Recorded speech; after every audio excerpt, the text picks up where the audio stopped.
everybody, welcome to another episode of Purple Insider. Matthew Coller here, and this is the final podcast before the Minnesota Vikings draft people. So I got down to the last person I hadn't asked to come on the show yet, and that is Arif Hasan. The Wide Left newsletter just does tremendous work over there. And one of the things that Arif has been doing for, I don't know, a really, really long time is the consensus big board. We all reference it so many times. There's been a lot of interesting research done through the years because of the effort you put in to gather the big boards and put together a consensus. So we're going to talk about what that means relating to the Minnesota Vikings. How are you, Arif? Are you a little tired putting together your I'm big board? Take some exhausted. time. Yeah, no, I'm exhausted. I don't love ChatGPT or AI, but I uploaded one version of the consensus big board and I was like, hey, how many data points did I put in here? And they were like, about 40,000. So I guess that's where I'm at.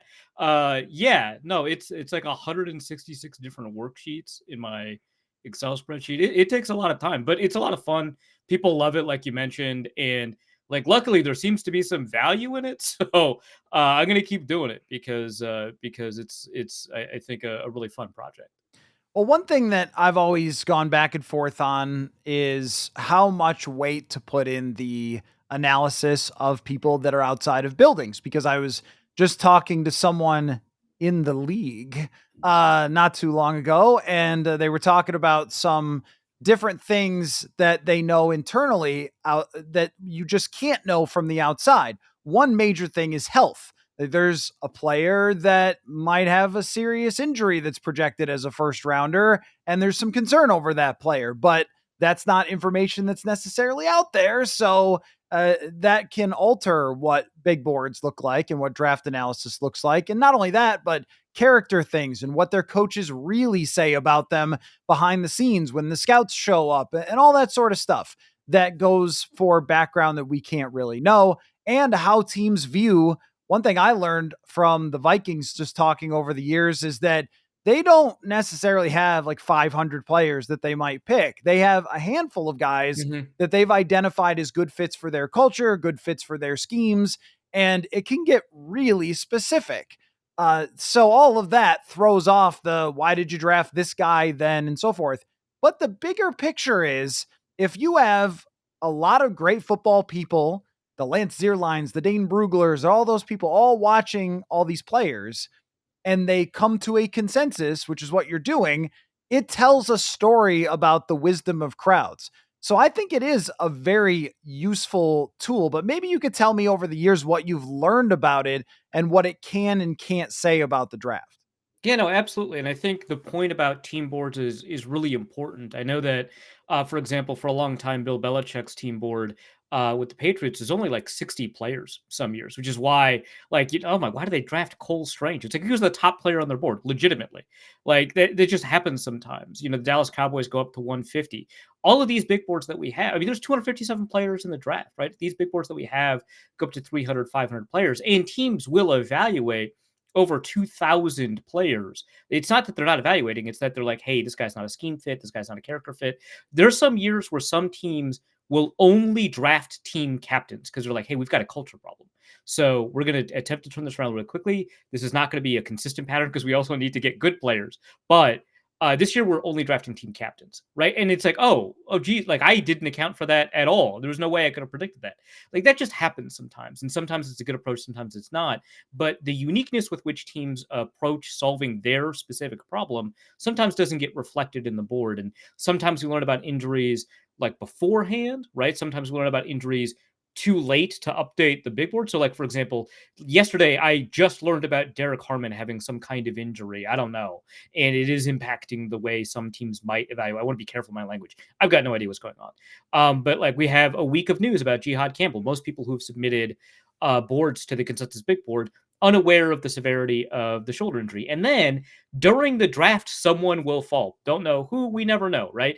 And then we find out a day later, oh yeah, they've got a degenerative knee condition. You're like, oh, I didn't know that at all, right?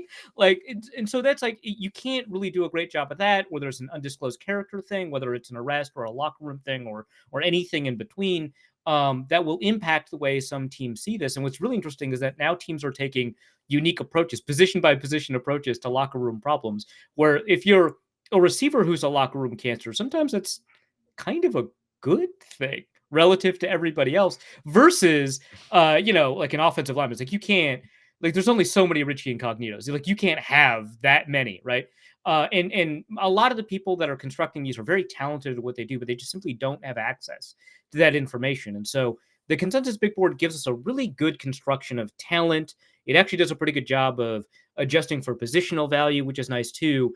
But it's not going to be able to resolve some of these problems, like answering why necessarily some player may slide. And what we found is that over the years, when you see a team reach for a player, so you've got it, like the Cole Strange example is a decent one, but you've got a player rated as a third, fourth, fifth round pick, and a team drafts him in the first round.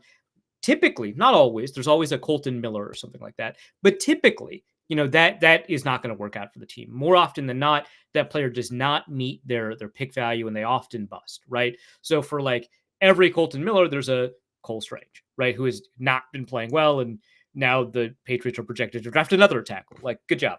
But like, on the other hand, uh, if and that's one team makes a decision, it only takes one team to reach. It takes 32 teams for a steal to appear. And so all of these teams have some level of information, whether it was Nakobe Dean's pectorals, right? Or remember Jesse Williams way back had a knee injury. He was an Alabama defensive tackle.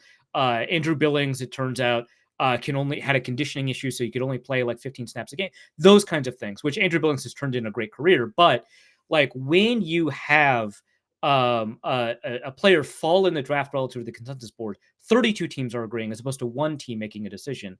And so steals can work out. The Philadelphia Eagles and the Baltimore Ravens have done a very good job of taking advantage of steals, but more often than not, it doesn't generate as much return. So steals on average perform better than players who meet their pick slot, and certainly much better than reaches, but not by as much as the consensus board would suggest. And so there's kind of a dynamic at play here where one kind of miss is more meaningful than another kind of miss because of the way those misses will occur. So I think it's a really cool tool. And when you measure it against NFL performance, it does a really good job. Some years it outperforms the NFL, not usually, but some years. And when you compare it to the 100 boards that comprise it, it's always in the top 10 in terms of being able to predict player outcomes. So I'm really happy with how well it does, especially relative to the NFL. So there's a few things. I mean, one is you and I both heard Kirk Cousins say each interception has its own story. Well, each draft pick has its own story for a slide or for a reach, right? And I think the slides, sometimes a guy slides because we don't know something. Sometimes a guy slides for the stupidest reason. Like, I'll just give you an Larry Tunsil. example. Yeah, well, okay, that's the all-time stupidest reason. But I was told that Christian Darrisaw slid because when he did his interviews, he was too relaxed. He was too chill. And Yeah. yeah, people Yeah, didn't think I that he heard was that like, too. yeah, that he was like not intense enough. And then people threw on, what was it, his Miami game, I want to say, and it's like, oh, he was soft in that game, and he was relaxed in the interview. He was soft in the game, and it turns out the coaches didn't want him to play in that game because he had an injured knee, and he insisted that he play. And when you talk to Vikings evaluators about Christian Darrisaw, like, hey, these reports are that he's like soft.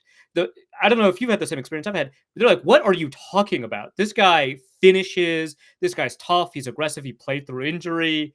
And that's what we see now. But like, not every team interprets the same data the same way. And so Christian Darrisaw is soft, is like something from the interviews, is a crazy way to especially for an offensive lineman where like their in like off-field demeanor and their on-field demeanor can be completely different. To choose a bad player, but the one who definitely represents this, Tevin Jenkins, is mean as hell on the field and such like a teddy bear off the field. And it doesn't impact his meanness. Like, it's not the reason his balance is poor, right? He's a tough player. I think that's irrefutable. But He wears glasses and he talks softly. So. Right.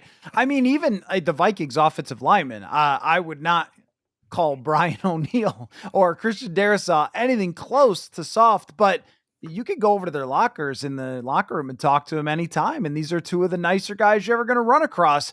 But that's because I also think two tackles have to control their emotions better Yeah. than others. So they're kind of like closing pitchers in baseball, where you kind of Yeah. have to need to be a little more calm and not lose yourself. Because if you have a miss and you give up a sack and then that gets in your head, I think you need to be kind of relaxed. But that was one of the reasons. And the Justin Jefferson only plays in the slot despite catching 111 passes And from playing Joe outside Burrow. the year before the whole season. I mean, that's what I mean. Like sometimes, and there's other things where it's just a totally random thing where every team had its particular plan for that night. And they went with this guy and they went with that guy. And that's kind of 2020 also, where certain teams really identified Miami had just drafted a quarterback and they had an awful offensive line. So they were like, we need to take Austin Jackson, who was not a good prospect, really, not an amazing Huge reach. prospect. Yeah. Right. He was a reach. But man, when they drafted him, every analyst was like, well, that makes a lot of sense because, Tua, and he's going to need to be protected and stuff. And Justin Jefferson just keeps on sliding down the board. Right. So sometimes there is reason, sometimes they're not. Reaches are, and this is the difference between it, right? Is like sometimes it is just a random thing that causes somebody to drop that had nothing to do with even a misevaluation. It was just other teams wanted somebody else. But with a reach, one team has to ignore a lot in order to do it. Yeah. So if 100 draft boards look at a player, and this, I think the guy who's going to be reached on this year is Walter Nolan. You have to ignore some of the concerns about his pass rush win rate was not that great for someone with that level Which of is his explosion. calling card. That's the thing he's good at. Right. Yeah. Right. And I looked this up about PFF pass rush grades for guys that have become great pass rushers at DT and what they did in their last year in college. He had one of the lowest PFF pass rush grades. So he has not performed all that well in the area where he is being drafted to do. That's a red flag you have to ignore if you take him at 8 as opposed to taking him at 33. Where 33, it's a good bet. But if you're in the top 10 and you're doing it, then you're ignoring the fact that some people thought maybe he wasn't the highest level effort player and things like that. And I think those red flags are what are more likely to get you on a reach than if someone dropped because of a red flag and you just grab them anyway.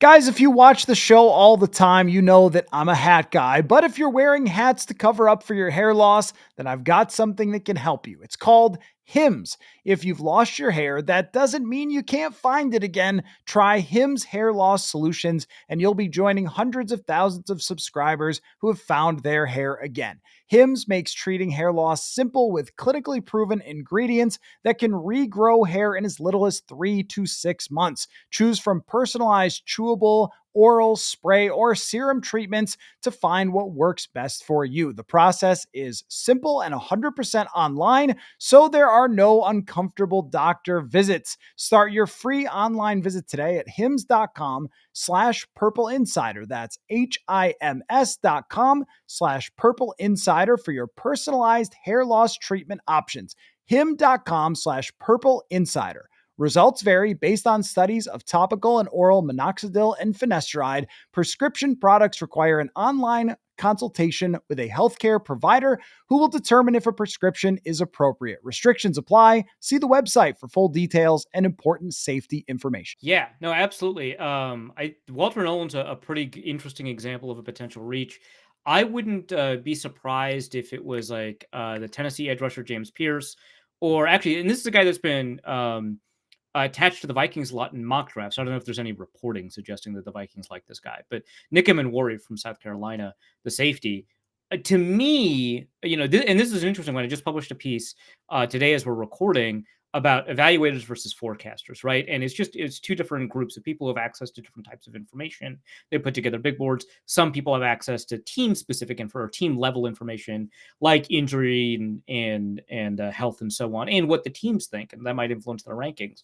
And they like Nick Immanwori a lot, but the consensus on Nick Immanwori, first of all, he's a high variance player. I've got the variance scores for all the players in the big board, so you can see which players are the most polarizing and most divisive. He's a high variance player, but generally speaking, the group of 100, the evaluators, and then also just the group overall, they're a lot lower on him. Borderline first round talent. I'm not saying like he's a third rounder secretly, but because the concerns I've talked to people about this, because the concerns about him are that the athletic testing that he has, which is truly extraordinary, some of the best athletic testing we've ever seen at the safety position, like Earl Thomas level, incredible athletic testing, doesn't really show up on the field in the same way that people want.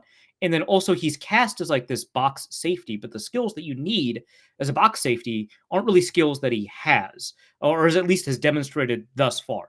Things can always change. And so there's a little bit of a mismatch about what his projected role in the NFL might be and what teams see him as. And so to me, he's somebody that, even though the forecasters were generally better at predicting the draft order for a lot of these players, have him higher, it wouldn't shock me if he's somebody that just starts sliding, despite a lot of people putting him around the 20s or at 24 with the Vikings and sliding to the second round because he just hasn't been as productive. He doesn't bring his athleticism to bear, especially in the run game. He's an interesting one because we kind of know that a Viking safety is someone who is a Swiss Army knife, right? That does a ton of different things, and you can see why people think he can do a lot of different things. But I don't know that we've seen him do a lot of different things, and so that one's the most curious fit. At one point, within a 2 week, I was looking at these mock draft percentages and stuff like that. There was like a 2 week span where like over 70% of mock drafts that had the Vikings in their mocks had Immanwori attached to him. I was like shocked, I expected it to be the majority. That was a lot, but he's somebody that either him or Pierce or Walter Nolan, I think, is a really great example of one where he's going to drop a little bit. Whereas somebody like Shamar Stewart might go a little bit higher than people think because athleticism is something that he did demonstrate on the field, didn't turn into production, did demonstrate on the field, and is much more important at that edge rusher position than at the safety position. And so teams will want to bet on that. And I think Danielle Hunter has altered the landscape for the way that people have evaluated that edge position. I mean, teams openly, not just the Vikings, teams openly reference, like Danielle Hunter, and they're like, well, the production's not that big a deal. I mean, take a look at that guy. That I love when that stuff comes up, because if you could find one example to justify what you want to do, Oh yeah, you're just going to use it. But we saw the Vikings try to do that 10 other times in the middle remember rounds. DJ Wanham was the next, Danielle Hunter. How many times did we hear it? I mean, it was Dalen Holmes. I see a lot of Danielle Hunter in him. I mean, I didn't LSU guy that was a UDFA that, like, if he was the next deal, why didn't you draft him? I really like Bauer or something like that. Sean Bauer. Yeah, to Sean Bauer. Because he went to LSU and he was tall. He's still around. He's in the UFL, I think. Good for him, man. Danielle Hunter was 20, and he had a high rate of tackles for loss, by the way. Like, he produced in one element at least.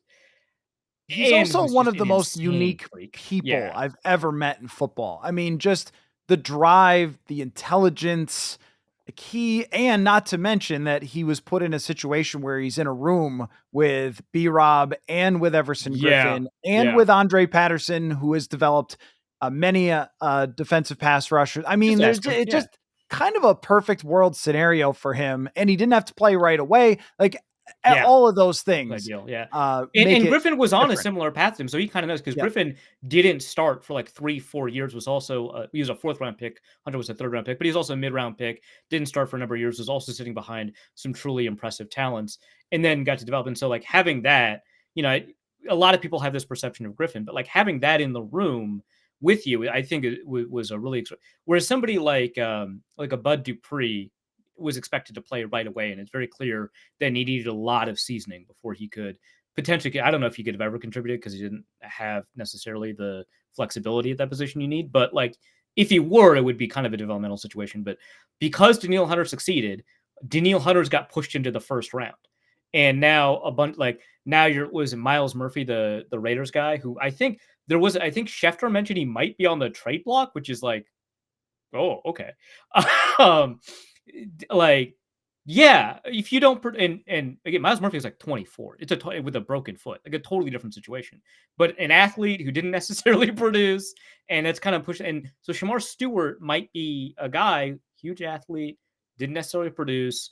Um, none of the Texas A&M defensive linemen produced. So like maybe like in the same way the LSU defensive, and so like maybe you could see it, but like again, everyone's comfortable sitting a third round pick for 3-4 years. How comfortable is people are already upset about Dallas Turner, and both Vikings edge rushers went to the Pro Bowl. Like what? Everybody like, hey, is Dallas Turner? He's like, yeah, he sat behind a couple of Pro Bowl. Like, relax. Are we going to be able to do that with Shamar Stewart for a team that needs an edge rusher? I don't know. It's also the hardest position, I think, to come in right away and get a bunch of sacks. I mean, Khalil Mack had 4 in his first year. And Really good point. Yeah. right, he's become one of the best ever at that position. One more quick thought on Hunter is that whatever he did strength wise at the combine, he was not done growing as a person when they Yeah. drafted him. So it was way stronger than that by 3 years into his career. And that's just something you can't That's factor. and I think that's one thing that, like, people don't understand about, like, why people care about older versus younger prospects. Because people at peak athletically, depending on what the athletic activity is, between ages like 28 and 30, sometimes 27. But, like, you look at the top sprinters in the world, they're like 28, 29 years old. They're not in college. People continue to grow, and so you test somebody at 20 and you test somebody at 25, you would expect the 25-year-old to have better testing scores in the 40-yard dash, especially in strength related scores like the bench press or the vertical. And when you do that and you don't adjust kind of for that age, then you've created an athletic model that's creating some problems for you because now you're just getting older guys who are not necessarily as athletic as those younger guys are going to be when they reach the same age. And then also you're evaluating the film of a 20-year-old going up against 22-year-olds versus a 24-year-old going up against 22-year-olds. The 24-year-old is a better football player and has less room to grow technically, to grow physically, and less elasticity to like learn a new scheme and learn new techniques. And so like that's one element. Daniel Hunter was incredibly young. I remember because he was the youngest player to hit the 50 sack milestone, right? And it was like kind of not close. And he had sat for like a year. And the biggest reason is because they drafted him before he could drink, right? Like that's like I don't know if he can still rent a car. Like it's crazy how young he was drafted. And that's an element too that sometimes gets lost in some of these discussions where somebody who's like 24 that tests through the roof, it's not quite the same as somebody who's 20 who tests pretty well. Right. And I think that has to be baked into all analysis. It's probably gotten more muddy since so many players are staying in college more often. And Yeah. it doesn't have to be a death knell to your chances. It's just a different Yeah, evaluation. you just have to adjust it and note it. Yeah. And everybody's going to look at that differently. But I want to circle back to Eamon because I wanted to ask you about a bunch of players that have high variance numbers. Eamon to me, when someone's playing in the box in college, it always kind of makes me wonder why aren't they playing the real safety position in college? And I also think, okay, so Josh Metellus and Kyle Yeah, that's Hamilton, yeah. like they're doing their thing, but how many positions are you really doing that? Like most teams are playing two deep safeties all the time. And that's where I wonder if we just don't look at a box safety the way we used to. And for the Vikings, if they already have Josh Metellus, is it redundant to draft Eamon and Starks would make more sense if they want a safety? Not totally convinced the positional value is there to take a safety. But just looking at the numbers as far as players who have a wide variance in them, I don't know who was the most interesting to you. I mean, someone like Jalen Walker That stands one was out. the most curious to me because I didn't actually know why so many people were split on him. Like the quarterbacks, I totally get, right? Yeah, Like Jackson Dart, like played in a weird scheme, but he also like led the league or led the FBS in adjusted yards per attempt or whatever passing metric you want to use. He was probably the lead, right? He had that game where he had like 40 completions in a row or something stupid. But like, how does that translate, right? I can see why there's a lot of variance in that. People have different opinions on how a lot of that lands, and quarterbacks are just the most hotly contested, whatever, right? Tight ends very difficult to evaluate. How much do you care about blocking? The way people weight that, I get that. A small school guy like Darius Alexander, I get that. How does that translate for competition? I have no idea why Jalen Walker, I think he's like second or third as like the most polarizing prospect. No clue. Like why that's the case. I know that some people think that he's better off the ball, which I don't, maybe it's a size thing. Um, but like, if there are some people that are like, I think that he's not really an edge rusher, his size doesn't really lend itself to that. He opted out of testing. I know that at his pro day he mentioned like maybe, there's a not a medic like kind of a medical-ish reason that he wanted to opt out of testing, I guess. But when you don't have access to that data, that complicates things for a lot of people. In my evaluators versus forecasters piece, I noted that like evaluators are just like less impressed with the athletic testing process. Like the workout data seems to matter a little bit less to them than it does to forecasters, where people who are super athletes are a little bit higher on those boards. And so Jalen Walker, who doesn't test at all, represents like a really interesting, complicating scenario. There are some players who don't test where you're like, I don't care. Marvin Harrison, who cares? Jalen Walker is not the number one overall player. He might not even be the number one edge rusher. And so now you've got to make decisions about where he's going to slot. And that doesn't mean a bunch of people are putting him in the second or third round. These variance scores are all adjusted for rank.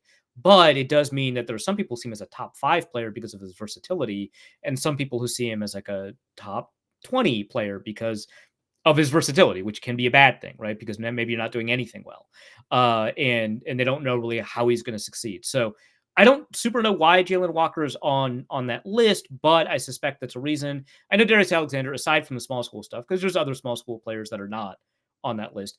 But I think that for Darius Alexander, some of it's just like there's a lot of people that don't think it'll translate, but his numbers against high level athletes are actually pretty good.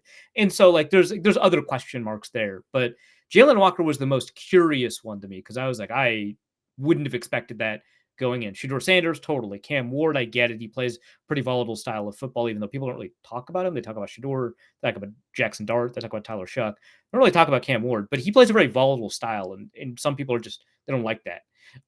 And which totally makes sense. That's why we have a consensus board. But yeah, like that I think stood out. Other players that kind of stood out, I ended up coming up with like, oh, Jared Ivey, who I don't know if he made the top 20 but he was like very close. Jared Ivey, super productive in college against SEC talent, not a very good athlete as a tester, right? So that's going to draw a lot of variance. Or Shamar Stewart's the exact opposite, right? So like those are the kinds of players that can, and I know there's a bunch of edge rushers in that list, which is kind of unusual for this year. So I think that was the primary kind of thing for why a lot of these players end up on this list. So the reason I wanted to bring up Walker specifically is because I just have this feeling, I don't know, maybe it'll be completely wrong, that someone that is in your top consensus will drop into where the Vikings are at in that top 15. And even when I look at a player like Walker, he's 11th here on your consensus board. And we have seen players in that range drop into the 20s because somebody doesn't see a reason to make him a pure edge rusher or a traditional middle linebacker, and they just kind of go, okay, we're going to just draft a Mike Green or somebody instead and just have that pure edge rusher. Whereas I could see Brian Flores being like, oh, that looks Hey, like a Van Ginkel type of player. drops into And coverage. Yeah. and even though this is not a position the Vikings need in any way, it's also that everyone kind of always needs guys who rush the passer. And I haven't put a lot of effort into the edge rushers or the outside linebacker types, but Walker, I have taken a look at. He is a pretty darn exceptional pass rusher. I'm surprised they didn't just use him as a pass rusher all the time.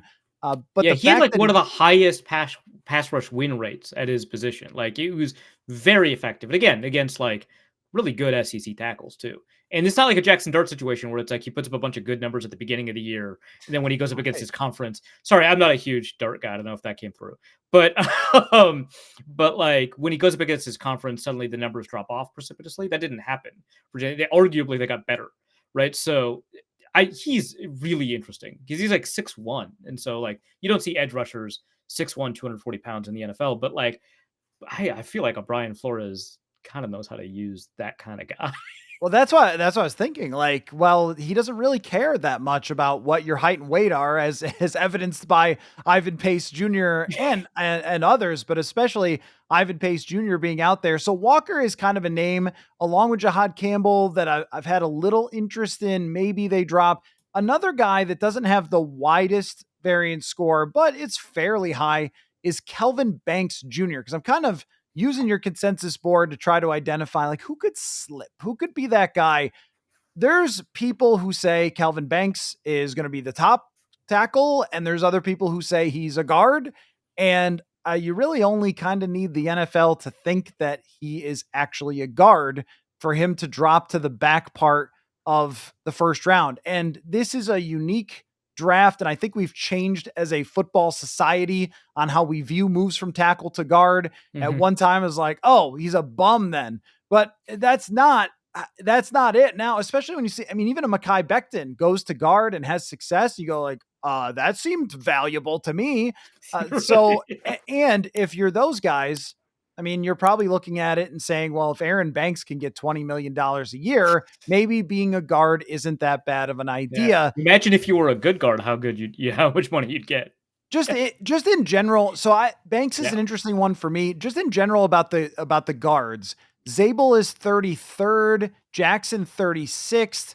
Where is Booker? 31st. They're all kind of in that Oh, same cluster together, range yeah. of the back part of the first round. What do you make of that?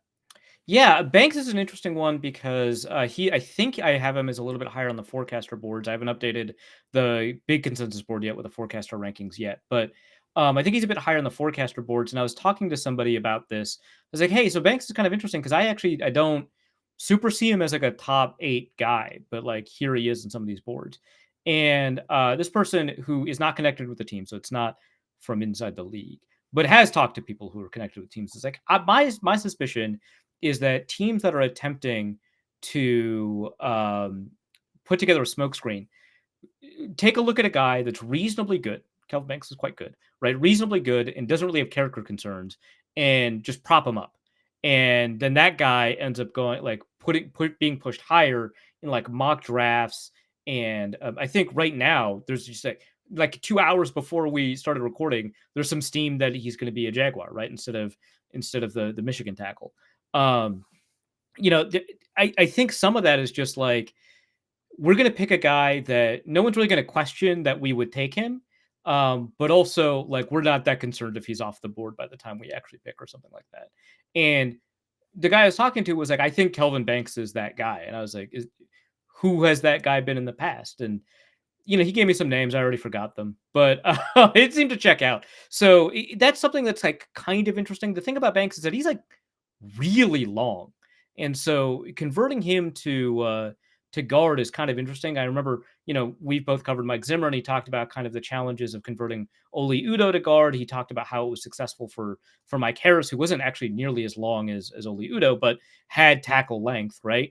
And this guy's got like 82-inch wingspan, 34-inch arms. Like it's a crazy situation to move to guard. But if he can move his arms fast enough, like then that's probably kind of all you need. Somebody who can move his hands in position. He would be kind of interesting because he certainly has the athleticism to do what the Vikings want at that position, which is an open question about some of these guys, like Tyler Booker, for example, of course.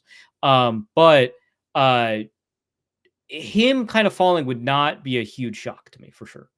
There's an interesting trend of the Vikings bringing in tackles, and my theory is that they're bringing in them to look at them as guards. Like, Right. what would you look like? Ariante Ursay, the Minnesota guy.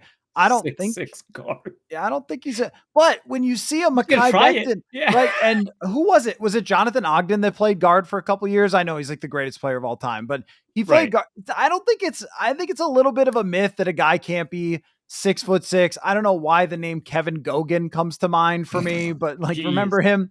He was just enormous. But you could say that for. I mean, Steve Hutchinson's pretty Yeah, big. Steve Hutchinson and then Boone. You know Right, Boone. right. Like And he was he supposed was to a be right. He was yeah, he was supposed a to be a tackle in tackle. college, right? Right. And then he was supposed to be a tackle when he was a late round draft pick for the 49ers, right? Um, he was supposed to be a tackle and they moved him to guard and he was elite at that. And which is why he earned the contract that he did with the Vikings. But like, that, yeah, I mean, he's like a 6'6" guy, I think, right? I know in my database somewhere there's a 6'7" guard that played for a couple of years. So that does happen, but it is unusual. Teams do talk about the challenges of that. But like, if you're supposed to be a really high level offensive tackle, one of the advantages many of those players have is how quickly their hands move. That's like such an important skill. And you need that skill a little bit more at guard than you do at tackle. There's other tackle skills that make that a more valuable position. But if you've got these long arms and you can move them reasonably quickly, and you've got the ability to generate a lot of force despite kind of the longer reach that you have to put, I mean, yeah, I don't see why wouldn't. Becton is a really good example of somebody with really fast hands and an insane punch that, despite his length, is going to hit you hard. That might be that kind of model where it's like, yeah, okay, he's a tackle, great, Well, fine, and a lot of times too, I mean, the detailed footwork as a tackle, like that has, if you're even going to play at a high level university like Texas, you're doing a lot of detailed footwork that is down to the inch of your steps.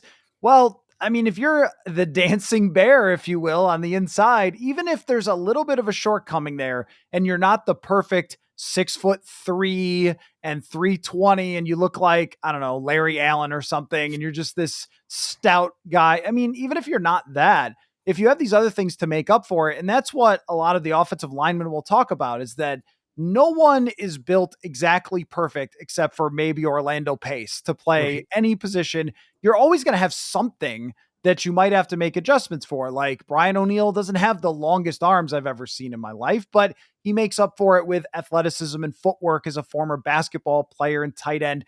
You're going to have to do that. So I look at some of these tackles and say, well, also, what's the most important thing? Yeah, sure, they want to run the ball. Does Kevin O'Connell really want to run the ball? Probably not. He wants historically, no. not at all, really. What's going to determine whether JJ McCarthy succeeds or not? It's going to be, one thing is how well he is protected. And I think, I mean, with someone like Jalen Hurts, I have a ton of respect for Jalen Hurts. I think he's a great quarterback. Certainly helps to sit back there with those guys in front of you. And it would with McCarthy as well. So you can convince me that, okay, this guy's not a perfect run blocker. We'll just figure it out. But if he's got the pass protection, then that's going to be really good for you for the next coming years. How about, what do you feel like with the cornerback position? Because this is one where my sort of hot take was that Jahdae Barron might drop into the 20s. It's a little less hot when you've got him at 13. It's not that far of a drop, but the corners are almost all stacked in the same exact spot in everyone's draft. And it's similar to yours. It's all that Siobhan Revell at 35, Trey Amos at 38, Maxwell Harrison at 39, Benjamin Morrison at 42. Like, I'm sensing a trend. Right. Azaria Thomas at 44. Every one of these guys seems to be in the back end of the first, or really mostly the second round.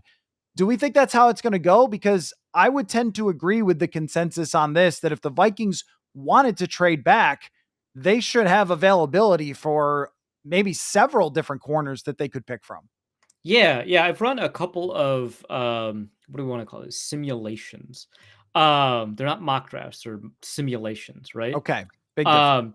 Yeah, I've run a couple of those, right, using the consensus board as kind of the guide for where players will go, and it's just a super awkward place where the Vikings pick at 24, to draft someone. Like, you might get a safety that you like. You might get Kenneth Grant to fall. That's occurred, like, in 1 in 10 simulations. That's not a bad hit rate for a player that good. But for the most part, it's just, like, a bunch of players that are, like, not hitting a need. And so it feels really tempting to trade back, because I think it makes the most sense. This could be another situation where the Vikings trade back, and the all of the pick charts will say that was analytically like a pretty decent trade, but the market, charts think that he lost a lot of value there. And it's like, yeah, because no one wants to trade up. And this could be a situation where the Vikings see a lot more value in that 38 range than other teams will. And so they'll take that discount to trade down to try and grab something that, because, yeah, I mean, it very much looks like whatever your flavor of cornerback is, unless Jahdae Barron falls, or, like, I don't know, Will Johnson, right? Unless somebody falls, like, you're just going to be in a spot where you're like, hey, how much do I like Malachi Starks? Like, how much I have to think about this like hard, because then, I could decide to trade back. Maybe I'll get Benjamin Morrison, who's the right size for a lot of people. It would solve the cornerback size issue the Vikings have. Or I could get Azaria Thomas, despite the fact that he doesn't have a lot of interceptions. It seems like he does have an understanding of where the ball should be. Maybe we could work with that. You could get Siobhan Ravel, who he's injured and our medicals clear him, but he also, like, if our medicals clear him, he's got, like, the most cornerback attitude of these guys. Like, there's a lot of reasons that you might trade back, and you can pick your favorite one or whoever is left if you've got 3 or 4 that you like. I think it makes the most sense that the Vikings are clear candidates to trade down. The problem is there's just not a ton of candidates to trade up unless there's only like one more edge rusher left in the board, or if a team really does like Jalen Milrow as much as the Steam suggested 2 days ago, which may have changed, or Jackson Dart or whoever, right? Like, if there's a quarterback that teams want a 5th-year option for, the all-important 5th-year option, then maybe, but like that's going to be a really tough market to kind of handle. I also think if the Vikings were to draft, let's just throw Trey Amos out there with the 24th pick, and he's whatever I said, 38 or something on the consensus board. I'm sure we'll get some. The Vikings reached, but I think in a draft like this, if teams are not willing to trade up with you, and you really like the fit of somebody, you should just do it. Like, historically, maybe it's a reach, but I also think that we need to decide what is really a reach that could be destructive and what is not necessarily that much. I mean, in this year, how much of a difference is there between 24 and 38 on a consensus board between the caliber of prospects?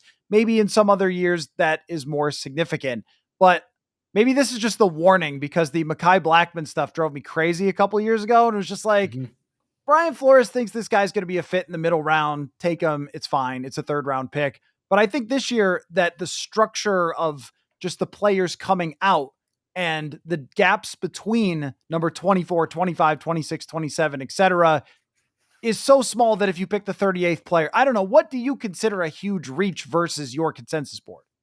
No, that's a really good question. And I think one thing that, so first of all, like, people just kind of assume that my opinion on a team's draft class is just the consensus board, and Right, certainly, right. like, I'll defer to it a You lot. have no brain. Yeah, You right, yeah, just but consensus board. yeah, but at one point, like, I remember I was praising the Eagles draft class. It might have been last year too. It wasn't the one where they got like all the Georgia players. But like, I was praising an Eagles draft class, and somebody was like, "Hey, like, it's clearly like your favorite draft class out of all of these, but like they were like 3rd in your like draft class grades or whatever. Like, what is the reason?" It's like, well, first of all, that's just some numbers. I don't, But second, but second, um, like, I just like the players that they picked. Like, one of the reaches that they had was like Jalix Hunt that year. And it's like that was a huge reach. It's like I loved that pick. I don't care that they reached like 20 picks to grab him. I think that there's like certain parameters by which you can evaluate some of these picks and acknowledge that maybe the consensus opinion on this is this.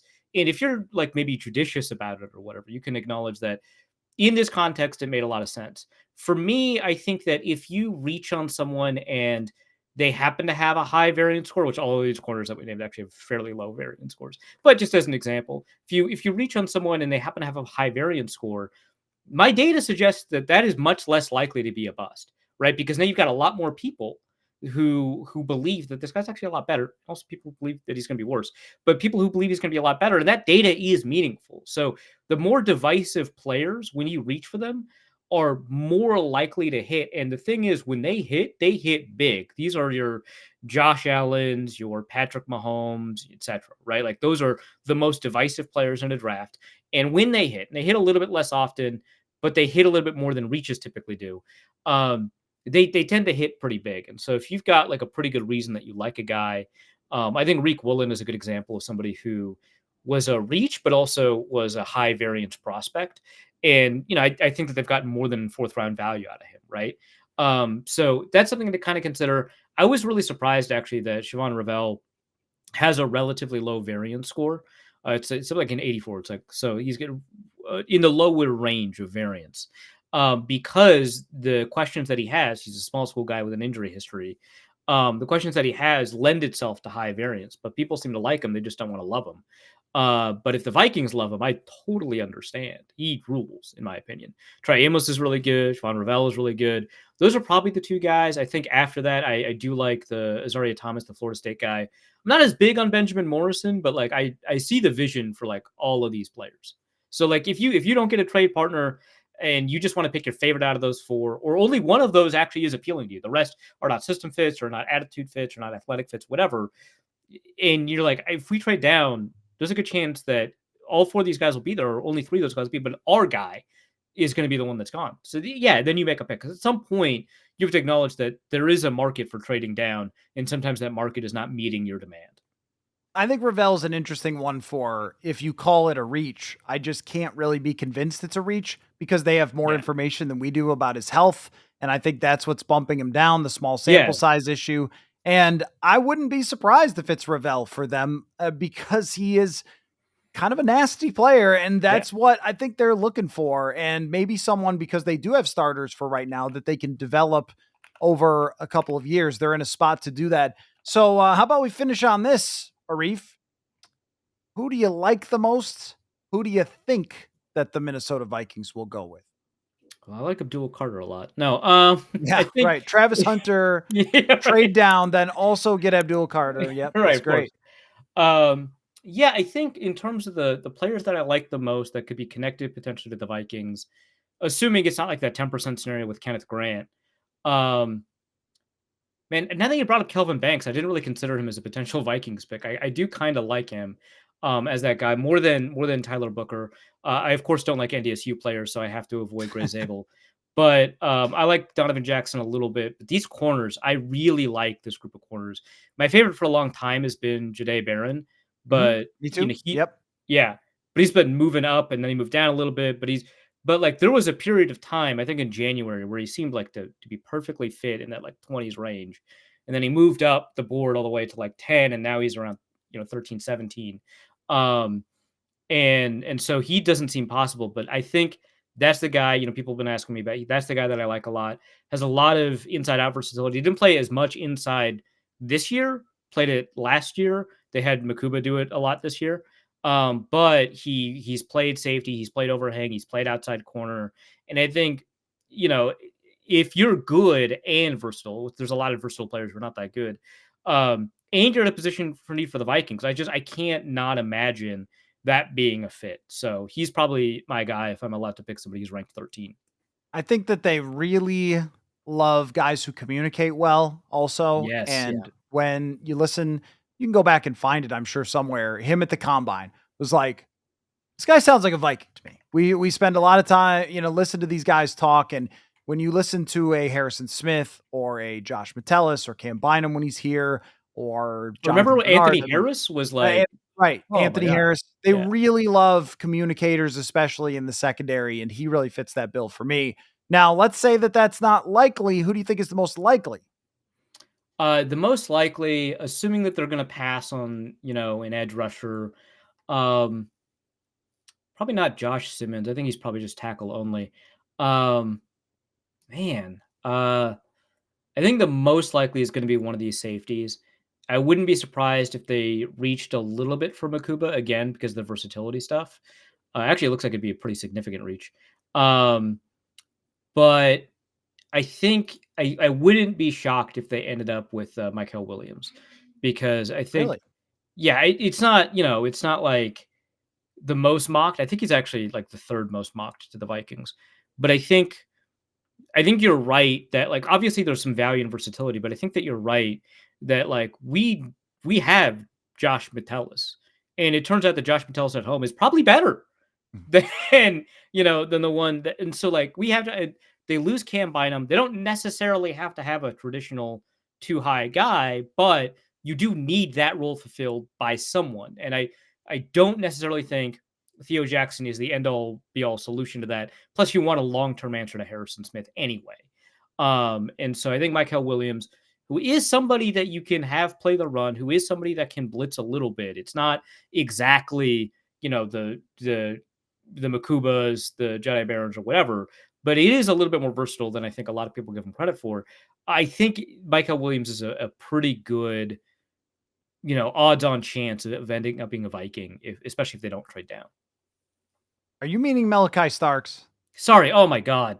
Yes. 'Cause I was like, So these Georgia guys, M Mikel names. Williams. No, Okay. yeah, I mean Now, Malachi because Starks. my Yeah. mind was like, My brain I was didn't even going look at crazy on that Mikel one. Williams. Okay, No, yeah, yeah. Malachi Stark.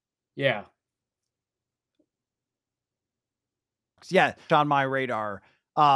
You are not forgiven, even though you've been literally fried, and we're 47 minutes into the conversation. But no, Malachi Starks has Yeah. been one of those Jesus. guys Was where bad. I've had like, if they stick and pick, they get a good grade from me because he's such a good fit for them. And Mhm. he is a guy who's played nickel corner, which I think speaks to his movement skill that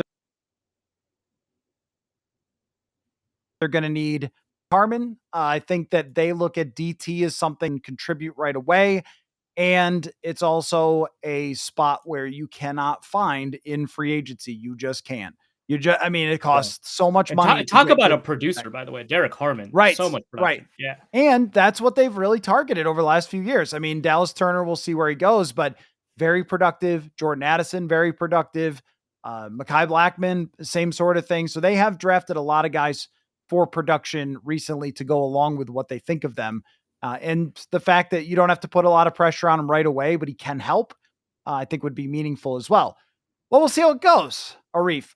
Make sure that you go over to wideleft.football, which is where Arif's writing and his consensus board is. And I think for the main consensus board, people can view it either way, and then they can look at the rest of your stuff and decide whether you're worth it to sign Yeah. up. I would highly suggest it. You do great writing and analysis over there, wideleft.football. The name is unnerving, I'm sure, for Vikings fans, but I think they can all figure that out. So, anyway, Arif, great to get together with me, my friend. I can't wait to attend some Lynx games with you this year. I'm ready for Absolutely. W season. Yeah. Let's go. Pumped. Hell yeah. All right. Hell yeah. Goodbye. Football. Football.